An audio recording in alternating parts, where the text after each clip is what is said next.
today we will discuss about another new topic of the chapter alternating current, that is purely resistive circuit in which only alternating current flows. Okay, or we can say AC circuit containing a resistance only.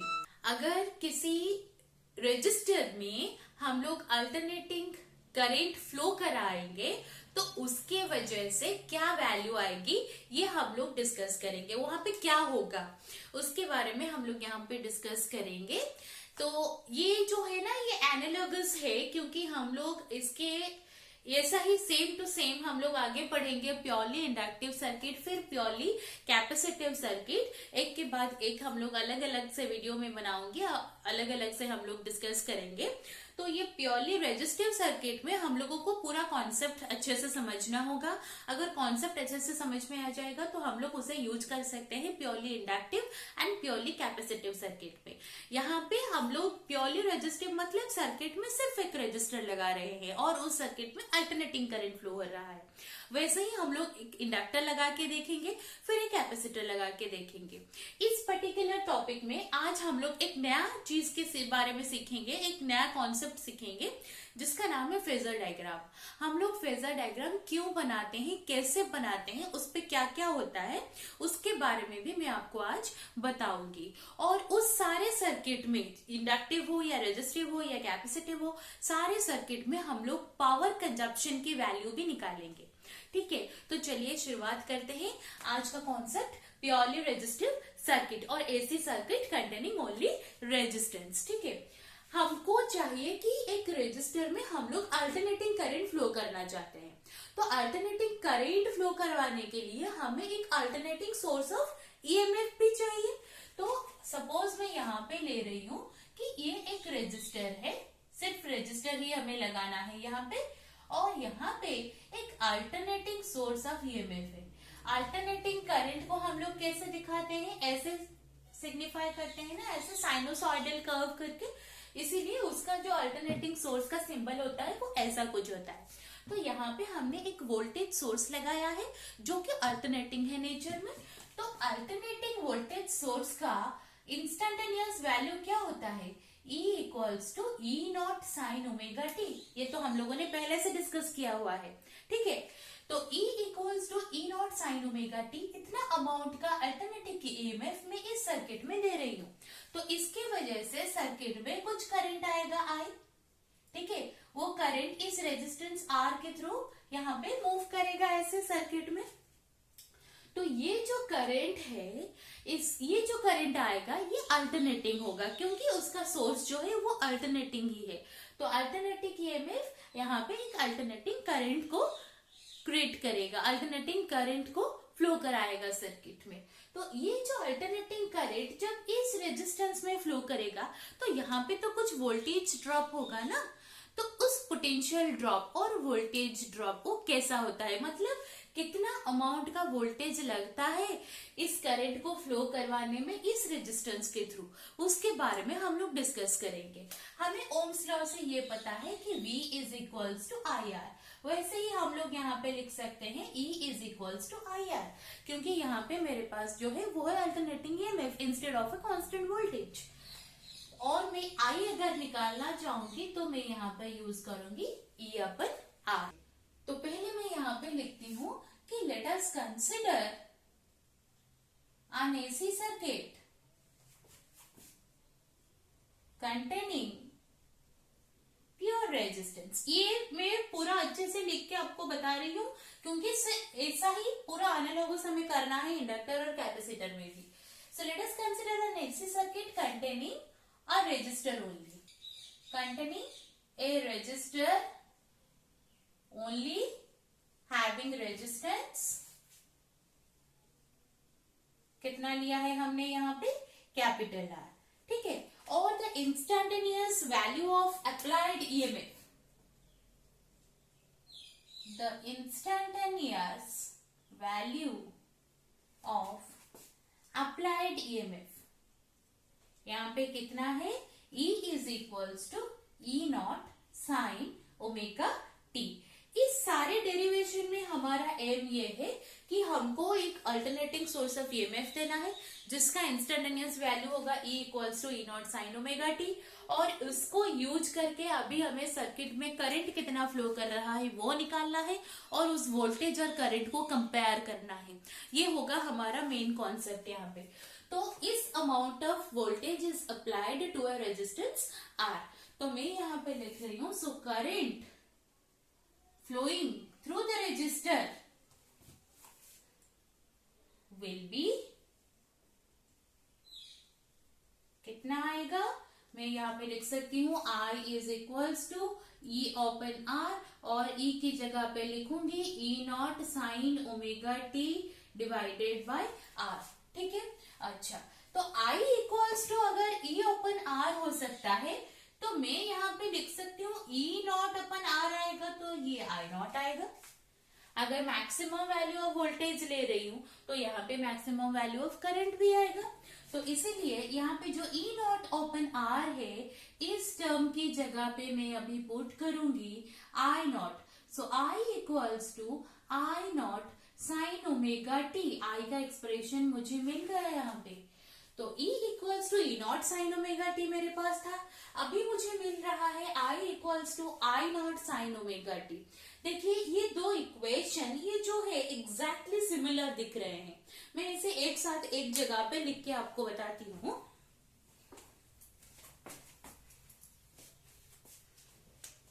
सो अभी मेरे पास है E equals to E naught sine omega t जो हमने पहले लिया था, और इससे हमें करंट मिल रहा है I naught sine omega T. ये दो को कंपेयर करके देखिए, यहाँ पे साइन का जो आर्गुमेंट पार्ट है जिसे हम लोग फेज बताते हैं, तो वो फेज इस पे भी ओमेगा टी है, इस पे भी ओमेगा टी है। इसका मतलब यहाँ पे जो फेज डिफरेंस है वो कितना है, 0 है। यहाँ पे फेज डिफरेंस है omega T minus omega T. So phase difference यहाँ पे 0 है। इसका मतलब मैं बता सकती हूँ that implies that the alternating EMF and the alternating current they are in phase, वो दोनों सेम फेज में हैं। तो E and I are in phase. ये मैं आप सबको एक टेबल बना के भी दिखा सकती हूँ। अभी देखिए हम लोग इसे ग्राफ में रिप्रेजेंट करेंगे। कैसे रिप्रेजेंट करेंगे मैं आपको बताऊंगी, पहले हम लोग एक टेबल बना लेते हैं। सपोज ये वाला टेबल मैं बनाती हूँ, देखिए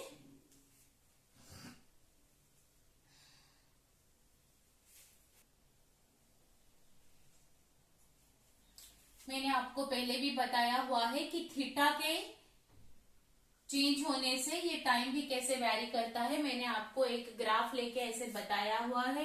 फर्स्ट वाले डायग्राम में ऐसे रोटेटिंग वेक्टर की तरह से कैसे घूमता है ये मैंने आपको पहले भी बताया हुआ है।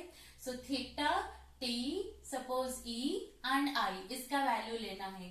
तो अगर हम लोग यहां से मूव करना शुरू करेंगे, यहां से ऐसे एंटी क्लॉकवाइज मूव करेंगे, तो पहला जो एंगल हमारा आएगा वो है 0, फिर उसके बाद आएगा π/2।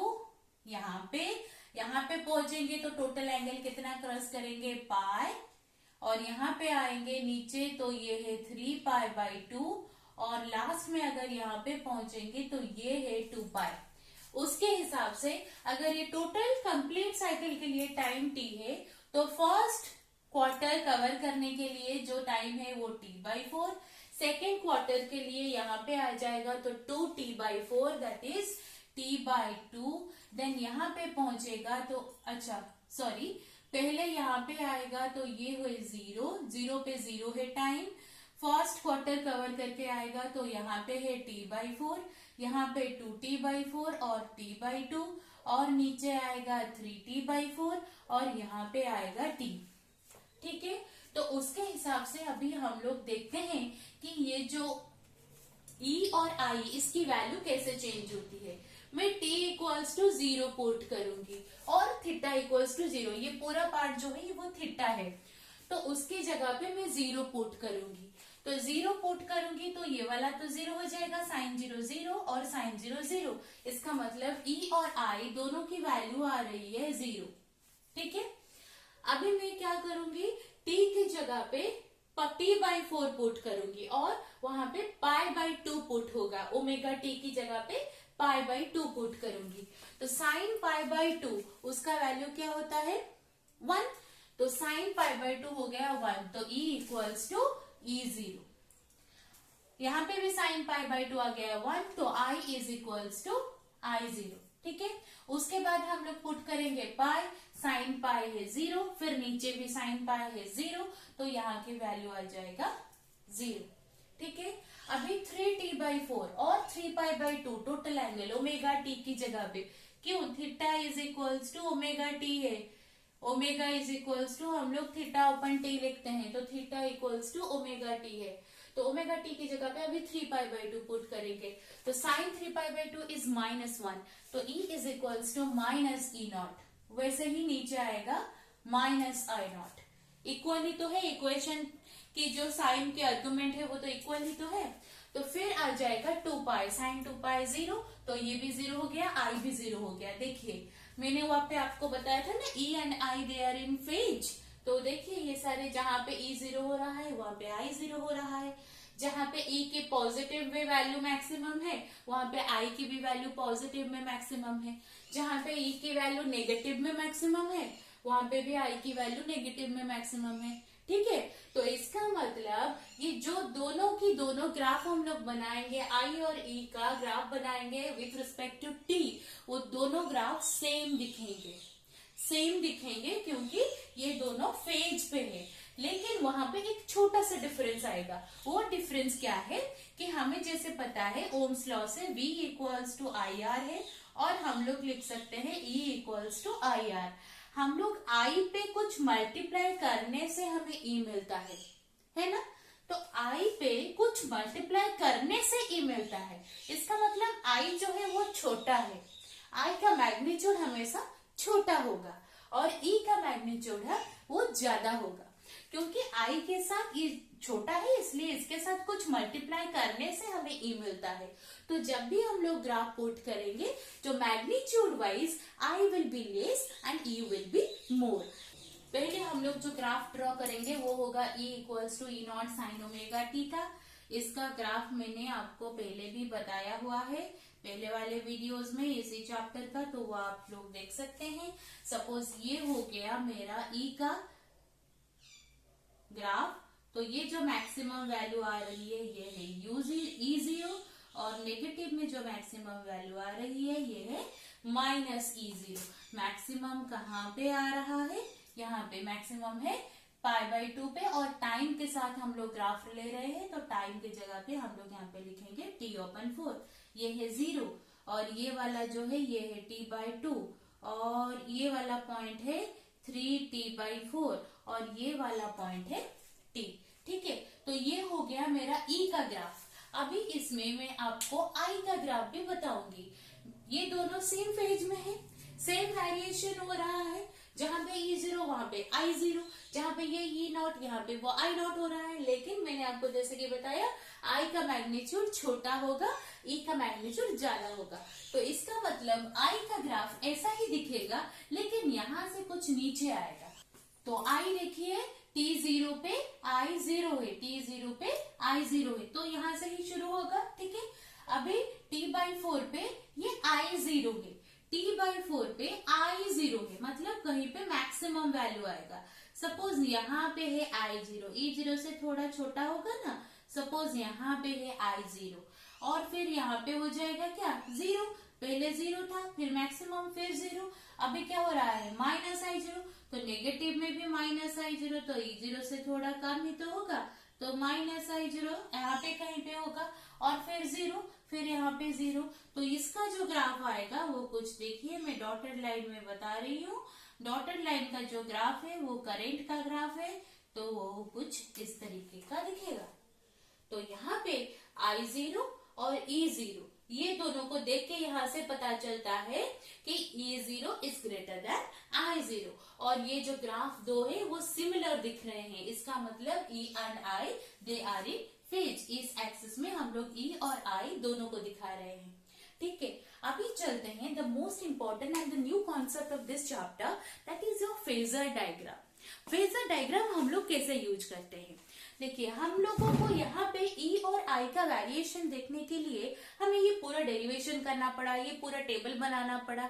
लेकिन फेजर डायग्राम क्या होता है, उस डायग्राम को देख के हम लोग इजीली बता सकते हैं कि what is a phase relation between current and the voltage which are alternating in nature. अगर हम लोग सिर्फ एक रेजिस्टर ले रहे हैं और उस पर अल्टरनेटिंग करंट फ्लो करवा रहे हैं due to some source of alternating EMF, तो वहां पे ईएमएफ और करंट इन दोनों का वेरिएशन कैसे हो रहा है ये हमें फेजर डायग्राम से पता चल सकता है। तो फेजर डायग्राम हम लोग क्यों बनाते हैं और कैसे बनाते हैं, क्यों बनाते हैं हमें पता चल गया, और कैसे बनाते हैं अभी देखेंगे।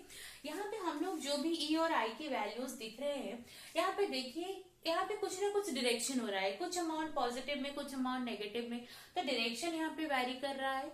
उसके साथ इसकी कुछ ना कुछ मैग्नीट्यूड भी है, तो मैग्नीट्यूड के साथ डायरेक्शन है। इसका मतलब हम लोग ई और आई को वेक्टर की तरह ट्रीट कर सकते हैं।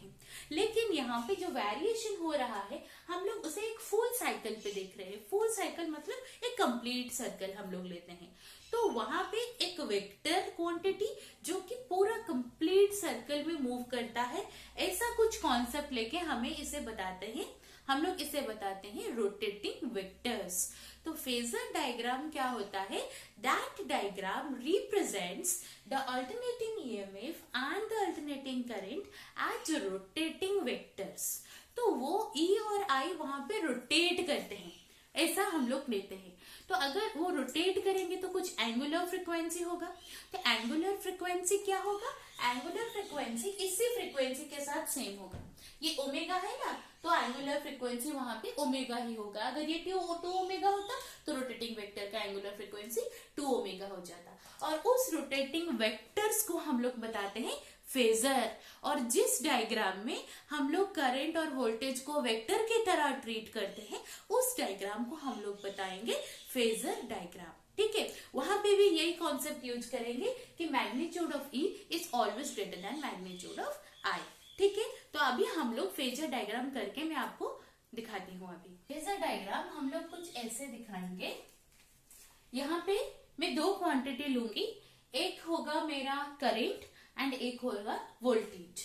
तो मुझे पता है कि वोल्टेज का मैग्नीट्यूड करंट के मैग्नीट्यूड से ज्यादा होता है, और हम लोग उसे वेक्टर की तरह ट्रीट करेंगे जो कि रोटेट करेगा। तो यहाँ पे दोनों की 2 अलग अलग मैग्नीट्यूड में मैं 2 सर्कल्स बनाऊंगी। ये वाला एक सर्कल है और उससे ज्यादा मैग्नीट्यूड वाला ये एक दूसरा सर्कल है।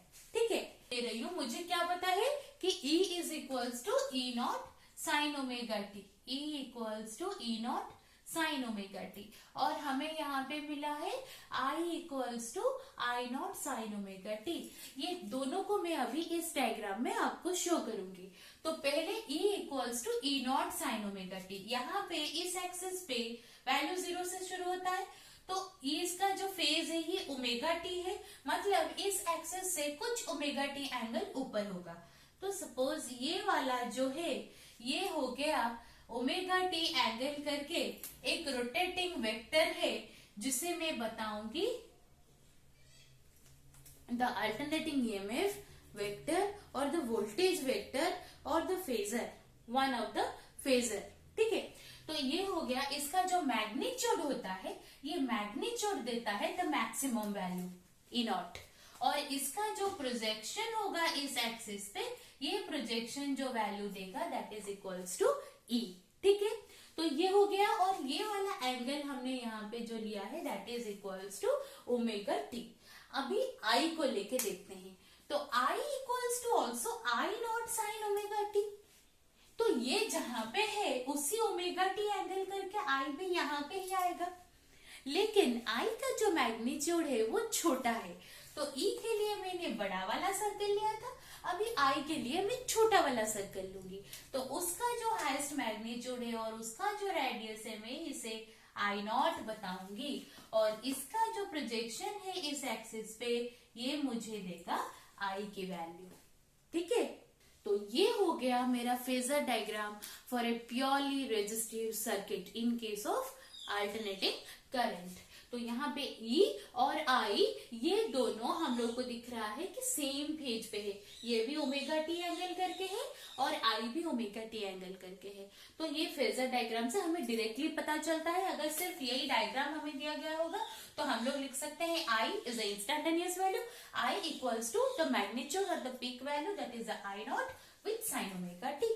ठीक है, अगर यहाँ पे ओमेगा टी प्लस 5 होगा तो I equals to I not sine omega T plus 5, -5 होगा तो साइन ओमेगा टी -5। लेकिन +5 और -5 पे ये पोजीशन यहाँ पे नहीं होगी, आइदर ये आगे चला जाएगा और पीछे चला जाएगा। एंटी क्लॉकवाइज सेंस को हम लोग पॉजिटिव लेंगे और क्लॉकवाइज सेंस को हम लोग नेगेटिव लेंगे। ठीक है, so this is all about your purely resistive circuit. अभी प्योरली रेजिस्टिव सर्किट में पावर कंजप्शन कितना होता है उसके बारे में भी हम लोग डिस्कस करेंगे, लेकिन एक नए वीडियो में। Till then, stay happy, stay healthy. Thank you.